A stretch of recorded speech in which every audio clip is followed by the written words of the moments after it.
Assalamualaikum warahmatullahi wabarakatuh. Kita ketemu lagi, kita jumpa lagi di channel kesayangan kita, Suhu Sanjaya.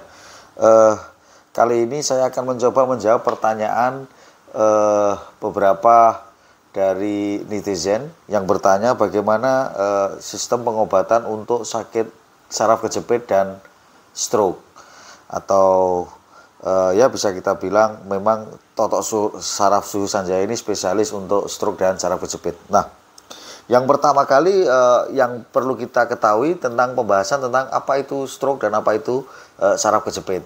Ya, yang pertama kita bahas stroke. Stroke dibagi menjadi dua, yaitu adanya penyumbatan atau biasa disebut di istilah kedokteran itu iskemik, penyumbatan pembuluh darah di otak.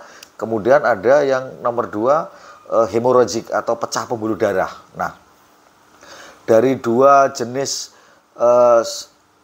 stroke ini, maka akibat yang ditimbulkan tentu saja berbeda, kemudian sistem terapinya juga berbeda, penyembuhannya juga berbeda, tetapi targetnya sama. Apa itu target untuk orang terkena stroke? Yaitu pasien bisa mandiri. Artinya mandiri ya bisa makan sendiri, bisa ke kamar mandi sendiri, bisa melakukan aktivitas harian itu mandiri. Itu target orang yang sudah terkena stroke. Nah, di dalam pengobatan totok saraf Suhu Sanjaya yang kami lakukan biasanya adalah melakukan penyisiran semua sistem simpul saraf tepi akibat dampak daripada stroke, sehingga beda kasus, beda orang itu beda treatment.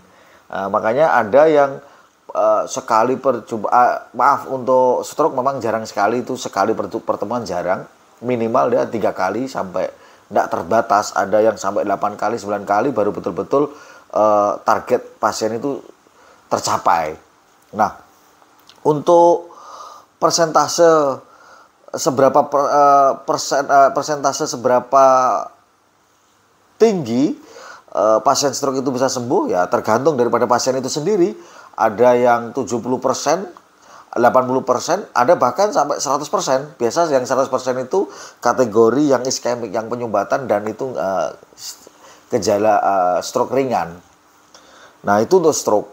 Kemudian untuk yang saraf kejepit itu ada banyak sekali kasusnya, mulai saraf kejepit leher, torak, ataupun di lumbal. Nah, nanti kita akan identifikasi saraf mana yang kejepit. Makanya di totok saraf Suhu Sanjaya itu paling seneng saya ada hasil MRI dari kedokteran.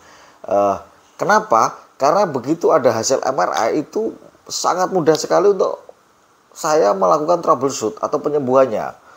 Berbeda kasus dengan keluhan saraf kejepit tetapi belum ada MRI. Ya, meskipun itu bisa disembuhkan, bisa kita cari solusinya, akan tapi butuh proses. Maka biasa yang sering saya katakan ke pasien kami, untuk kasus saraf kejepit minimal saya 2 kali pertemuan.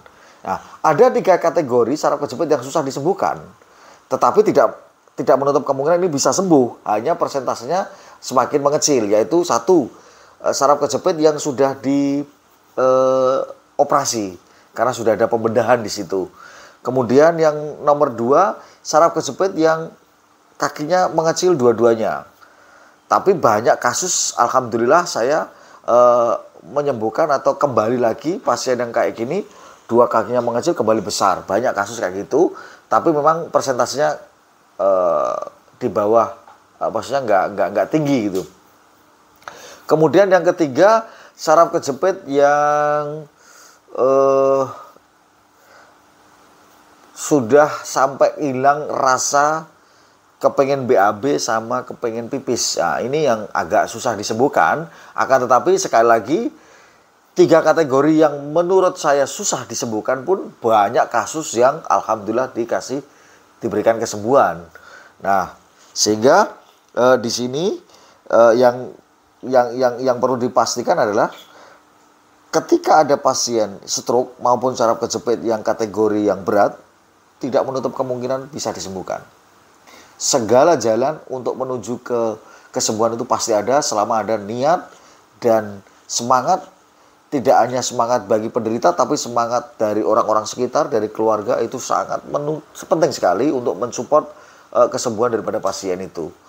Nah, menurut saya itu saja yang perlu saya sampaikan terkait dengan stroke dan saraf kejepit. Semoga pasien-pasien stroke Suhu Sanjaya bisa segera diberikan kesembuhan, bisa beraktivitas normal kembali, kemudian yang sehat juga dijaga kesehatannya selalu oleh Allah SWT.